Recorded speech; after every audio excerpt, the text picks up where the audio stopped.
Graças a Deus você é homem. Seja bem-vindo ao DHPH, o devocional de homem para homem semanal do Christian Men's Network, do CMN Hombridade aqui da Universidade da Família. Se esse devocional tem trazido edificação, deixe seu like, seu comentário, compartilhe e se inscreva em nosso canal.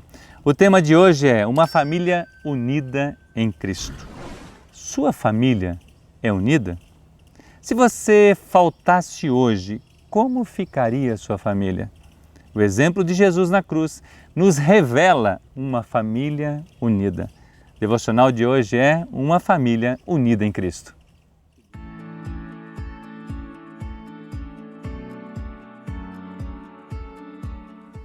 O apóstolo João escreve no capítulo 19, versículo 26, algo muito interessante para mim e para você. Quando Jesus viu sua mãe ali e perto dela, o discípulo a quem ele amava, disse à sua mãe: "Aí está seu filho."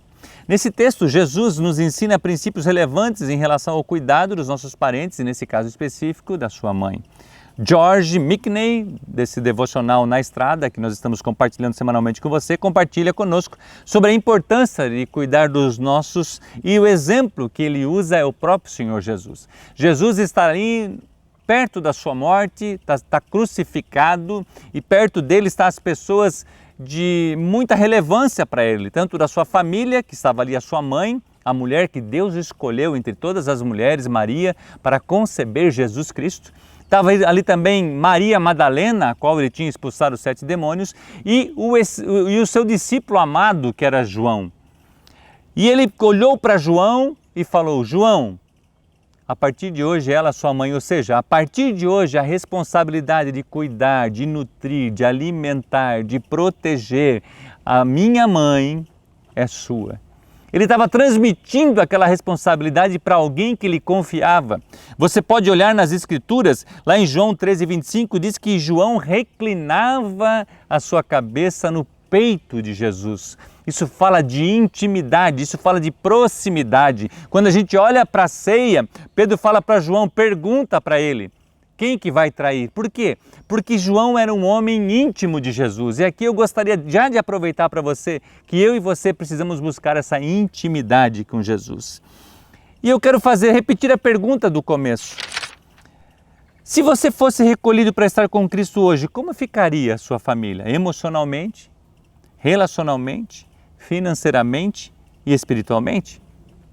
Jesus estava em seus minutos finais e ele olhou para João e disse: "Aí é sua mãe", ou seja, a partir de hoje você é o responsável por ela. Jesus delegou para alguém. Jesus tinha capacitado essa pessoa, caminhado, investido 3 anos e meio com João. E se eu e você faltarmos? Como é que fica a nossa família? Será que a esposa vai ter condições emocionais e financeiras para tocar adiante? Será que nós, como homens, estamos aproveitando o tempo para colocar a fé em Cristo Jesus no coração dos nossos filhos? Nunca é tarde para começar. Comece hoje. Jesus estava entregando a mulher que concebeu ele. A mulher, a mãe de Jesus, Maria, uma grande mulher, agraciada por Deus. A Bíblia nos ensina sobre a importância de honrarmos os nossos pais e cuidarmos dos órfãos, das viúvas e cuidar dos nossos parentes. A Bíblia chega a dizer: se aquele que não cuida dos seus próprios parentes está negando a própria fé.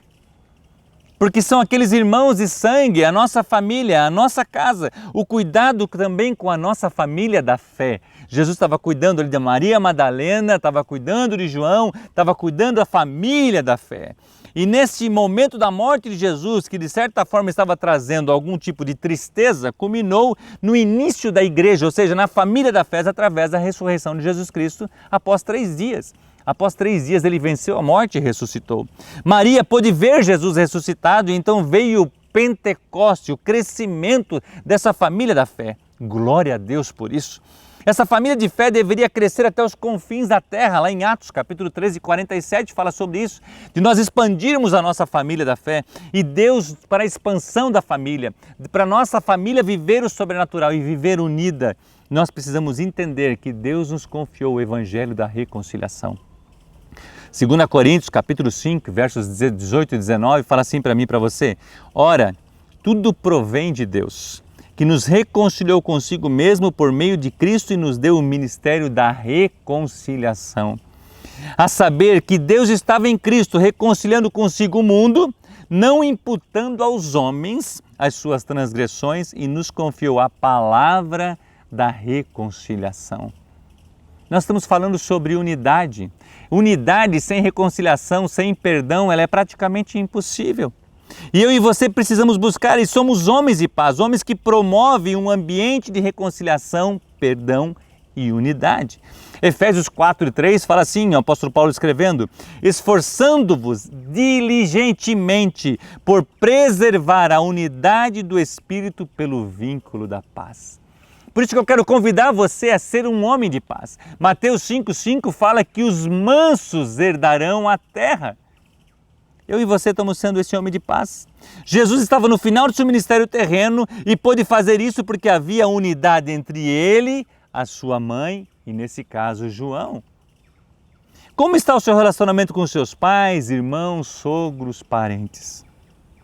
Considere ser um homem de paz, um homem que gera conexão e não afastamentos. Qual a sua posição quando entra em questão de dinheiro na sua família? Você luta pela unidade ou está disposto a perder o seu relacionamento com seus parentes por causa da herança? Como o dinheiro tem mexido com as pessoas? As pessoas mudam os seus comportamentos, entram em briga por coisas que são vãs e logo passa tudo. 1 Coríntios, no capítulo 6 e versículo 7, fala assim, olha só, presta atenção nesse texto. O só existir entre vós demandas já é completa derrota para vós outros. Por que não sofreis antes a injustiça? Por que não sofreis antes o dano?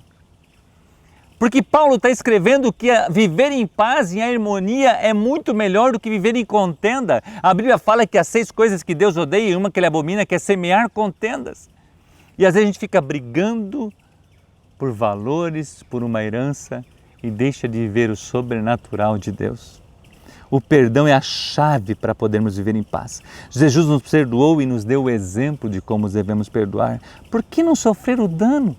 Abrir mão, confiar em Deus, viver o sobrenatural, viver em unidade.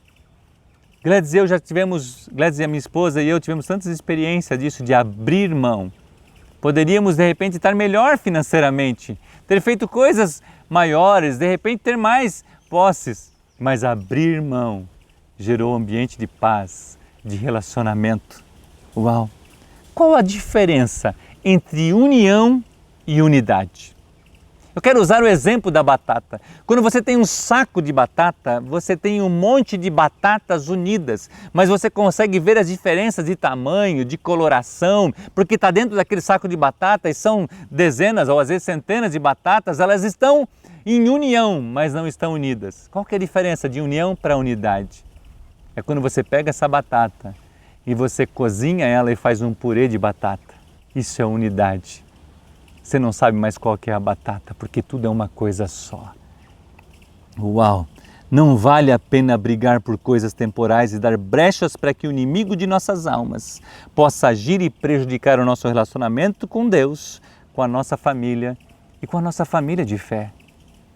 Às vezes é o dinheiro, às vezes é o poder, às vezes é um cargo, às vezes é uma promessa que não foi cumprida para você e aí você já se abstém. Craig Hill escreve no livro Enganado Eu que a gente reage pelo espírito e pela carne e às vezes a gente usa até textos bíblicos para poder agir ou reagir pela carne, quando nós deveríamos agir pelo espírito. Lembra daquele filme de Paulo que passou há pouco tempo, foi gravado, deve estar na Netflix, onde aquele soldado chega lá e vai lá pegar Paulo, não, vamos fugir daqui e tal. Ele falou assim, mas quem te mandou fazer isso? Deus não mandou fazer isso. Por que não sofrer o dano? Por que não viver em paz? Seja esse homem de paz. Gostaria que pudéssemos refletir que nenhum homem casado pode viver e agir independente da sua esposa, pois são os dois uma só carne. O Edwin Cole escreve isso no livro Homem ao Máximo, do currículo Semeando em Hombridade. Eu amo essa frase, porque eu e você, quando casamos, agora nós não somos mais uma pessoa, somos dois. Houve uma unidade agora. São os dois que se tornam um. Então eu e você como homens não podemos agir independente, fazer os negócios, fazer as coisas e as nossas esposas nem sabem e depois não dá certo E aí gera aquela confusão, gera atrito, gera dificuldades, gera decepções, porque nós não fomos transparentes. Uma das características para que possamos viver em unidade é ser transparente um com o outro, como está sentindo, como é que está sentindo o seu coração. Esses dias nós estávamos numa reunião e eu falei algo e quando chegou em casa a Gladys, eu nem tinha percebido. E ela veio abrir o seu coração para mim, eu me senti tão mal quando você falou aquilo. Eu falei, amor, me perdoa. Não foi essa a intenção. Craig Hill escreve no livro Duas Pulgas e Nenhum Cachorro da linguagem tópica e relacional. Eu topicamente, o homem é muito tópico, falei aquilo pensando em outro detalhe, mas no relacional ela se sentiu humilhada. E eu pude pedir perdão e logo depois, semana passada, tivemos uma reunião com essa pessoa novamente. Eu fiz questão de chegar na frente dela e falei assim, eu quero pedir perdão porque naquele dia eu falei isso dessa forma e eu feri o coração da minha esposa. Nosso último devocional foi sobre humildade. O que eu quero transmitir para você é que nós falhamos, nós erramos. Mas a unidade, ela vem pelo vínculo da paz. Repito de novo, como ficaria sua esposa e filhos se você faltasse hoje? Lembra da viúva do azeite? Seu marido era um homem que temia Deus, mas deixou ela em dívidas e estavam tomando os seus filhos. Ou seja, não havia uma corporação, uma unidade naquele projeto. Ele era um homem de Deus, mas estava falhando em algumas partes. Gostaria que pudéssemos refletir sobre isso. A família precisa permanecer unida após a nossa morte, pois Jesus nos ensina sobre isso nesse versículo. Jesus estava morrendo, estava partindo para o Pai, mas ele preocupou-se em cuidar da sua família. Cuide de sua família, seja transparente, planeje, lute pelos seus filhos e lute pela sua família da fé. Lembre que tem outros homens que precisam daquilo que Deus já deu para você. Por isso que eu amo tanto o currículo Semeando Hombridade. Você pode ser esse canal. Nós temos uma ferramenta, nós temos o como para te ajudar, para que você possa se tornar um líder e ajudar outros homens, para que eles sejam o canal de Deus na sua família para gerar unidade. A oração gera intimidade. Intimidade preserva a unidade. Seja um homem de oração, pois fomos chamados para sermos o agente da unidade pelo vínculo da paz. E Jesus Cristo é o vínculo da paz. Hombridade e semelhança a Cristo são os sinônimos. Por que a oração é tão importante para gerar unidade? Eu lembro do meu pai. Meu pai dizia para todos nós filhos, e dizia assim, vocês podem até fugir dos meus olhos, mas nunca dos meus joelhos. Ou seja, das minhas orações, das minhas intercessões. Jó fazia sacrifício para os seus filhos. Como é que está eu e você? Quanto tempo você tem gastado orando e profetizando sobre a vida dos seus filhos? Profetizando sobre a sua família, unidade, em vez de a gente ficar falando, não, fulano é difícil, aquela pessoa é difícil de lidar, aquela outra pessoa é muito complicado, eu não gosto de ir lá porque aquela pessoa reage. E você diz assim, eu vou lá e hoje vai ser uma bênção. Deus vai trazer unidade, Deus vai trazer no mesmo espírito, o mesmo espírito de comunhão. Uau! Que Deus te abençoe grandemente. Eu quero profetizar sobre a sua vida, homem. Um homem de paz, um homem que gera unidade, um homem que perdoa, um homem que cuida da sua família, que honra os seus pais, que implanta fé no coração dos seus filhos, um homem que promove na família da fé unidade, ou seja, um homem semelhante a Cristo. Graças a Deus você é este homem. Uau! No nosso próximo devocional terá o tema: as mulheres têm amigas, os homens têm esposas. Que Deus te abençoe e um grande abraço.